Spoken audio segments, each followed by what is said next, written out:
Nu er det jul igen, og nu er det jul igen, og julen varer lige til Mathias kommer hjem igen. Nu er det jul igen, og nu er det jul igen, og julen varer lige til Mathias kommer hjem.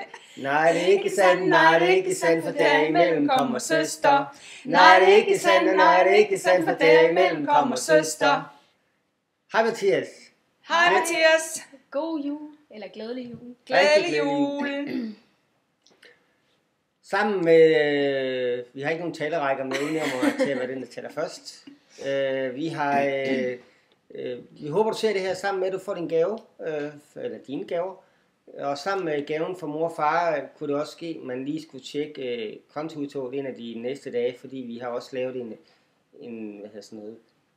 så du kan gå ud og købe et eller andet. Fordi der var grænser for, hvad vi kunne sende med, og vi vidste heller ikke rigtig lige, om det var nye handsker, eller noget nye hue, eller hvad det lige var, der var allerbedst. Så derfor har vi overført sådan noget til gør det selv gave. Ja, og når jeg nu kommer derover, så vil jeg gerne give en burger eller et eller andet spændende, hvad man nu ellers spiser derovre. Så ja, vi glæder os til at se dig, og vi håber, du har det godt. Hvad siger du? Vi håber, du nyder en dejlig juleaften på den ene eller den anden måde. Men selvfølgelig vil vi savne dig.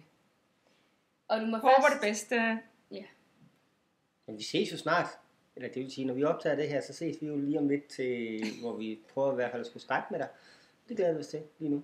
Og så mangler vi lige at få styr på anden, og så kommer Lars og Lene og morfar lige om lidt. Og så er vi simpelthen klar. Og der har været sne, men nu er det simpelthen forsvundet. Snestorm i går og tøvejr i dag. Ja. Sådan skal det jo være. Ha' det rigtig fantastisk. Ja. God jul! God jul! Hej hej!